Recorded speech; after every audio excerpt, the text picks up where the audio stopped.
जैसे ही पुष्कर ने अपनी साधना खत्म की, उसके चारों ओर सुनहरी रोशनी फैल गई। पुष्कर, क्या तुमने अपनी साधना पूरी कर ली? मिहिका ने उत्सुकता से पूछा। हाँ, पुष्कर ने खुद को भीतर से परखा और कहा, सच में मेरी ताकत पहले के मुकाबले 3 गुनी हो गई है। उसने मन ही मन कहा, यह क्रिस्टल तो सच में बहुत शक्तिशाली है, मैं इसे महसूस कर पा रहा हूं। पुष्कर, जब तुमने मणि की शक्तियों पर नियंत्रण पा लिया है तो हमें जल्द से जल्द घाटी की ओर चलना चाहिए, अवनी ने गंभीरता से कहा। हाँ, पता नहीं वहां कैसे हालात होंगे, योगेश बोला। ठीक है, हम जल्द से जल्द घाटी की ओर बढ़ेंगे, पुष्कर ने कहा। कुछ समय रुको, मैं अभी आता हूं। वह बोलते हुए मंदिर के कोने की ओर बढ़ गया। तुम कहां जा रहे हो? रुको, मैं भी आती हूं, मिहिका ने कहा। नहीं, तुम सब यहीं रुको, पुष्कर ने जवाब दिया और मंदिर के कोने के दूसरी ओर चला गया। कोने के पीछे एक छोटी सी झील थी। जैसे ही पुष्कर ने झील को देखा, उसके सामने फिर से कुछ दृश्य उभरने लगे। प्रियंका, तुम्हारा पिछले जन्म का वो वादा मैं इस जन्म में जरूर पूरा करूंगा, पुष्कर खुद से बड़बड़ाया और झील के पास चला गया।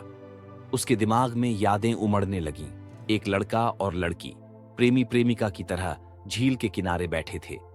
वे दोनों प्रकृति के सौंदर्य का आनंद ले रहे थे।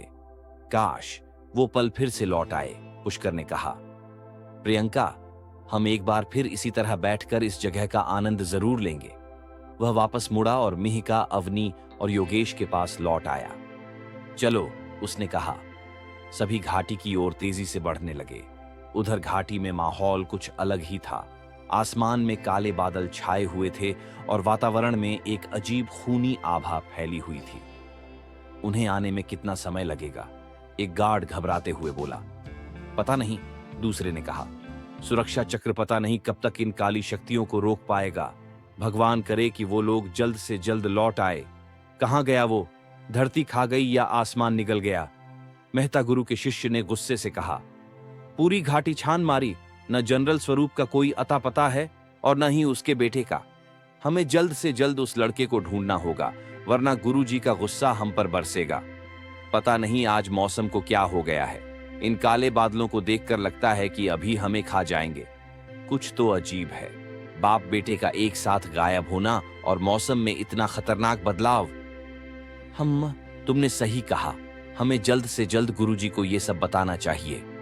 इन सब बातों से अनजान पुष्कर तेजी से घाटी की ओर बढ़ रहा था। पुष्कर, तुम मंदिर के पीछे की ओर क्या करने गए थे?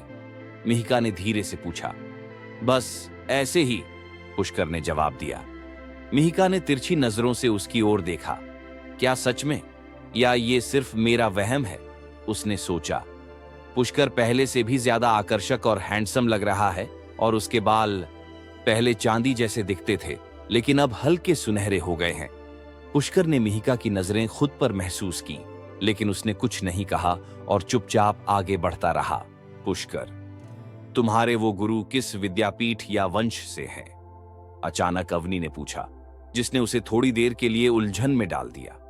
मुझे नहीं पता, पुष्कर ने कहा। तुम कब से उनके शिष्य हो? अवनी ने फिर पूछा। मेरी उनसे मुलाकात मेरे दादाजी ने कराई थी जब मैं बहुत छोटा था। उसके बाद से ही वो मेरे गुरु बने, पुष्कर ने कहा। उनकी आभा बड़ी दिव्य और शक्तिशाली थी, मानो साक्षात ईश्वर का ही कोई रूप हमारे सामने खड़ा हो। वो तो होना ही था, आखिरकार वो ईश्वर ही तो हैं। शायद इसलिए तुम इतनी छोटी उम्र में इतने ज्यादा शक्तिशाली हो, अवनी ने कहा। पुष्कर हल्का सा मुस्कुराया और आगे बढ़ने लगा। पुष्कर और उसके साथी तेजी से घाटी की ओर बढ़ रहे थे। वातावरण की अजीब सी ऊर्जा और काले बादलों का घना होना अब और भी भयानक होता जा रहा था। हर कदम के साथ उनके दिलों में बेचैनी और सवाल उठने लगे थे। घाटी का रास्ता जितना सीधा लग रहा था, उतना ही मुश्किल होता जा रहा था। क्या तुम भी ये महसूस कर रहे हो? योगेश ने अचानक कहा। उसकी आवाज में डर और हैरानी साफ झलक रही थी। क्या? अवनी ने थोड़ी घबराई हुई आवाज में पूछा। ये ऊर्जा कुछ गलत है, ऐसा लग रहा है जैसे हमें कोई देख रहा हो, योगेश ने चारों ओर नजर घुमाते हुए कहा। हाँ, मैं भी ये महसूस कर रहा हूं, मिहिका ने पुष्कर की ओर देखते हुए कहा। हमारे आसपास कोई ताकत है और ये बहुत प्रबल है। चुप रहो, और चलो। ये सिर्फ तुम्हारा डर है, पुष्कर ने सख्ती से कहा। हालांकि उसने खुद भी उस अनजानी ऊर्जा को महसूस किया था। उसे पता था कि उनकी मंजिल पर पहुंचने से पहले बहुत से खतरे उनका इंतजार कर रहे हैं। घाटी के नजदीक पहुंचने पर हवा ठंडी और भारी हो गई थी। दूर से घाटी में बने सुरक्षा चक्र की रोशनी मध्यम होती जा रही थी। काले बादल अब और भी नजदीक थे, मानो किसी बड़े तूफान का संकेत दे रहे हों। लेकिन सबसे अजीब बात थी घाटी के पास छाए हुए सन्नाटे का। कहीं कोई पक्षी की आवाज नहीं, न कोई हवा की सरसराहट, बस एक डरावनी खामोशी। यहां कुछ तो बहुत बड़ा घटने वाला है, अवनी ने कहा। हम देर नहीं कर सकते, पुष्कर ने ठंडी आवाज में कहा। हमें जल्दी से जल्दी सुरक्षा चक्र तक पहुंचना होगा। अगर वह टूट गया तो सारी काली शक्तियां घाटी पर हावी हो जाएंगी। जैसे ही वे घाटी के पास पहुंचे, उनकी आंखों के सामने एक अजीब दृश्य प्रकट हुआ। सब सतर्क रहो, पुष्कर ने आदेश दिया। अचानक एक भयंकर प्राणी ने अपनी विशाल भुजाएं उठाकर उन पर हमला करने की कोशिश की।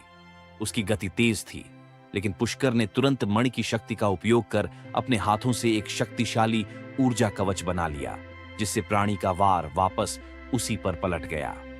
बहुत बढ़िया, योगेश ने खुशी से कहा। मगर यह तो बस शुरुआत थी।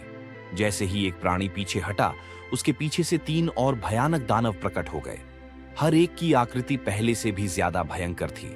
उनके शरीर से निकलती काली ऊर्जा इतनी शक्तिशाली थी कि उसे पास महसूस करके ही कोई सामान्य व्यक्ति बेहोश हो जाए।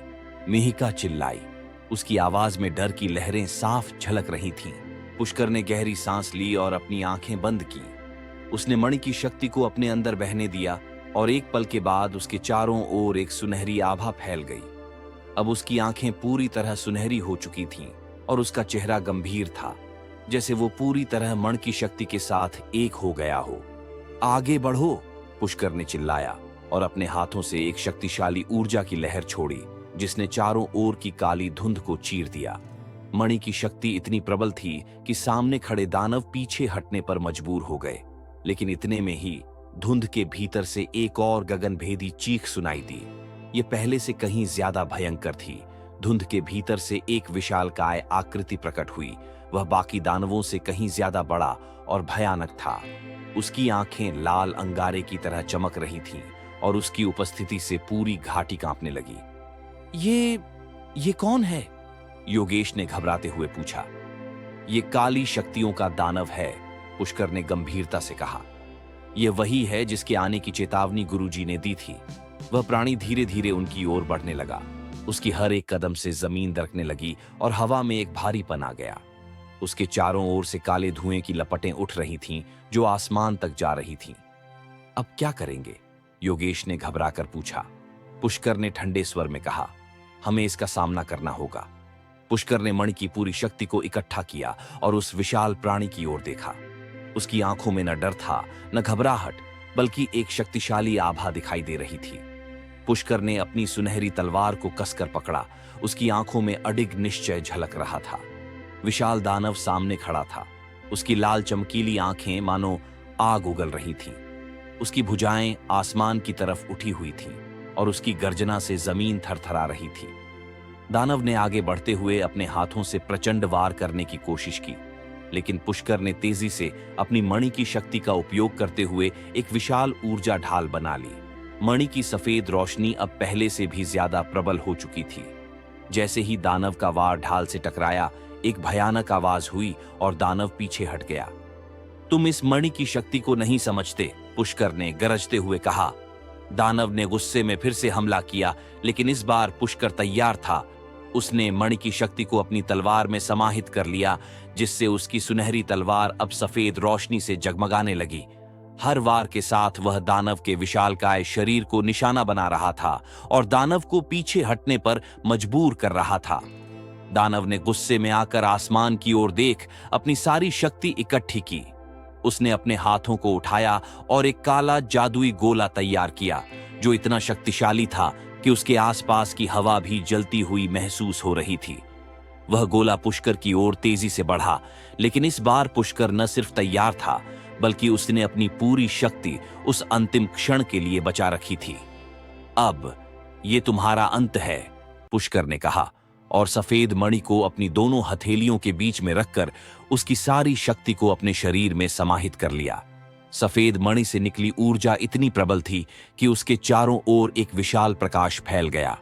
जैसे ही दानव ने अपना हमला किया, पुष्कर ने अपनी तलवार को उठाकर सफेद मणि की शक्ति से उसे काट दिया। मणि की सफेद रोशनी ने दानव के काले जादू को चीरते हुए उसके शरीर को छू लिया और अचानक दानव की काली आभा कमजोर पड़ने लगी। उसकी चीखें अब गगनभेदी थीं, लेकिन उसकी शक्ति धीरे धीरे खत्म हो रही थी। पुष्कर ने आखिरी वार करने का फैसला किया। उसने पूरी ताकत से तलवार को उठाया और दानव के विशाल शरीर के केंद्र पर वार किया। सफेद मणि की ऊर्जा इतनी प्रबल थी कि दानव का शरीर एक जोरदार धमाके के साथ फट गया। उसकी काली शक्ति बिखरकर हवा में गायब हो गई और उसके साथ ही काले बादल भी छंटने लगे। दानव का अंत हो चुका था। पुष्कर ने गहरी सांस ली और चारों ओर देखा। अवनी और योगेश अभी भी आश्चर्य से भरे थे। तुमने कर दिखाया, मिहिका ने खुशी से चिल्लाते हुए कहा। योगेश और अवनी भी उसकी ओर दौड़े। किया तुम ठीक हो पुष्कर, अवनी ने कहा। पुष्कर ने हल्की मुस्कान के साथ कहा, हां, यह मणि की शक्ति थी जिसकी वजह से उसका सामना कर पाया। सफेद मणि अब एक शांत आभा के साथ चमकते हुए वापस से पुष्कर के अंदर समा गई थी। घाटी में फिर से शांति स्थापित हो गई थी और काली शक्तियों का अंत हो चुका था। पुष्कर ने अपने साथियों की ओर देखा और कहा, अब समय है कि हम इसे हमेशा के लिए सुरक्षित रखें ताकि ऐसी शक्तियां दोबारा उभर न सकें। सभी ने सहमति में सिर हिलाया। घाटी में अब शांति और उजाला था। अब किया होगा आगे प्रियंका और पुष्कर का मिलन कब कब होगा जानने के लिए बने रहे हमारे YouTube चैनल VP70 पर।